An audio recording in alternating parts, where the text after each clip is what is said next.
முதலில் என் தம்பிகளையும் நண்பர்களையும் பார்க்க விரும்புகிறேன்.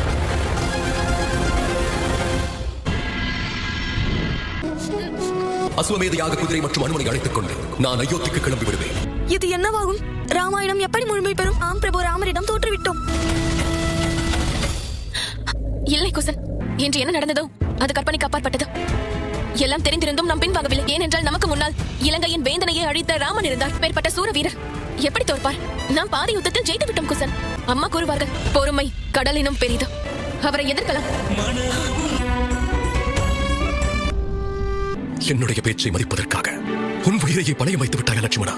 அவர்கள் ரத்தம் சிந்தக்கூடாது என்று இந்த நிலைக்கு ஆளாகிவிட்டாயா துர்க்கனா? விபீடனரே,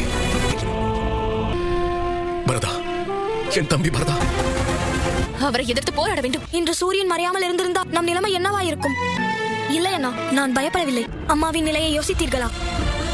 அவர்கள் நமக்காக மட்டும்தான் இன்னும் வாழ்கிறார்கள். நம் இருவர் மீதும் அவர்கள் உயிரை வைத்திருக்கிறார்கள். என்னுடைய பழைய எதிரி யாராக இருக்கும்? இங்கு நடப்பதை நான் எளிதாக எடுத்துக்கொள்ளக் கூடாது.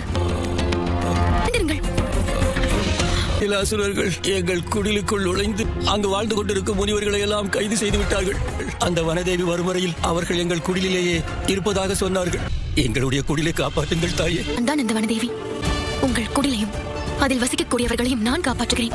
உன் அண்ணன் ராமன் வந்திருக்கிறேன். வரதா, எழுந்து. நாளையே ஏன் அவமதிக்கிறீர்கள்? இனி நல்லதே நடக்கும். அதை வேண்டி கேட்டுக்கொள்கிறேன். கண்களை திறங்கள். நீங்கள் எவ்வளவு வலியில் இருக்கிறீர்களோ அதைவிட அதிக வலியை அவர்களுக்கு தருகிறேன். வைத்தியரே, நாட்களாக வைத்தியம் செய்து கொண்டிருக்கிறீர்கள். இருந்தும் ஏன் இவர்கள் குணமடையவில்லை? இவரை குணப்படுத்தி விடுங்கள் வைத்தியரே. என் தம்பிகள், என் நண்பர்களை குணப்படுத்தி விடுங்கள். அரசே, இவர்களை தாக்கி இருக்கும் அந்த ஆயுதம் சாதாரணமான ஆயுதம் அல்ல. லட்சுமணா, வைத்தியரே, வரதனை பாருங்கள். கொண்டு வாருங்கள். இந்த நொடியே இவர்கள் உயிரை காப்பாற்றியாக வேண்டும். நாளை சூரிய உதயத்தோடு என்ன வேண்டுமானாலும் நடக்கலாம். அம்மாவிடம் அனைத்தையும் கூறிவிட்டு செல்வதுதான் சரியாக இருக்கும். நான் உன்னுடைய பழைய எதிரி என்று கூறுவாயே, அவன் தானே.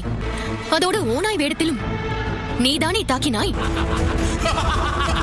அற்புதம்.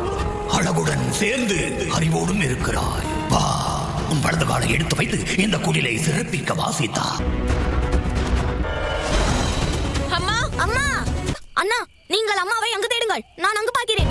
லவன், குசன், நீங்கள் அம்மாவை எங்காவது பார்த்தீர்களா? குடிலை விட்டு எங்கோ சென்றார்கள். அண்ணனுக்கு கூட தெரியும். வெளியே சென்றவர்கள் இன்னும் வரவே இல்லையே. என்ன? நாம் இருக்கும் பொழுது என்ன அர்த்தம் உள்ளது?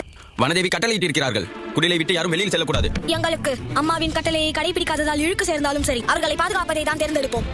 அம்மாவின் உயிருக்கு ஆபத்து. நீங்கள் அவர்கள் பிள்ளைகளிடம் காத்திருக்க சொல்லி சோதிக்கிறீர்களா? கூறுங்கள், எவ்வளவு நேரம் காத்திருப்பது? தீய செய்தி வரும் வரையிலா, இல்லை அம்மாவை இழக்கும் வரையிலா?